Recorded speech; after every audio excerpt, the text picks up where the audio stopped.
front and the diving area of upper low pressure that's pushing that front towards the south. This will likely slow down towards the Chattahoochee Valley, while the moisture on the far northern fringe of the tropical depression continues to fling some clouds across South Florida.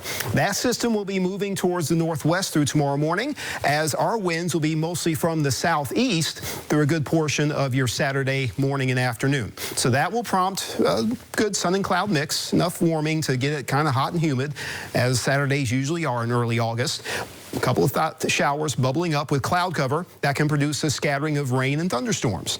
That front across the Chattahoochee Valley, that can produce a round of scattered rain and storms of its own. So we can see maybe a couple of these zones come together that ring out a little more heavy rain in some neighborhoods. We've seen it over and over this season, especially this week. So I don't see much difference in that overall potential for locally soaking rain, which can add up to maybe an inch or two in some of those higher instances. But most of us will get at least a little dose of rain, quarter, half inch, and then it'll just come and go, and maybe the sun will break back out.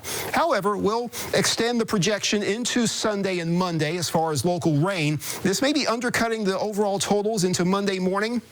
But that bright shade on the right side of your screen, if you're visually able, that indicates the shield of heavy rain that will likely be wrapping around the eastern side of the tropical storm.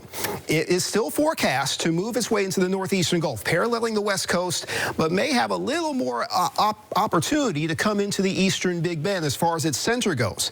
But the messiest weather will be on its eastern and northeastern side, where drier air will be on the west side. So that's why I believe there's a big difference, especially where the center comes in, what kind of weather we can experience. Maybe some breezes, some passing showers with not much accumulation to the west, or we can have some soaking rain, several inches of rain for the Swanee Valley, and a lot of that will be adjusted based on future forecasting. The latest nighttime projections showing that we'll have mostly a northeast to north wind pattern over the region. The center of that circulation can make its way through the Swanee Valley into late Sunday and Monday morning, and that can be where the highest wind gusts could be of tropical storm force and maybe the corridor of heaviest rain along and east of I-75. So still 48 hours to go before this gets close to us, and more massaging of the day that we're going to go through this weekend.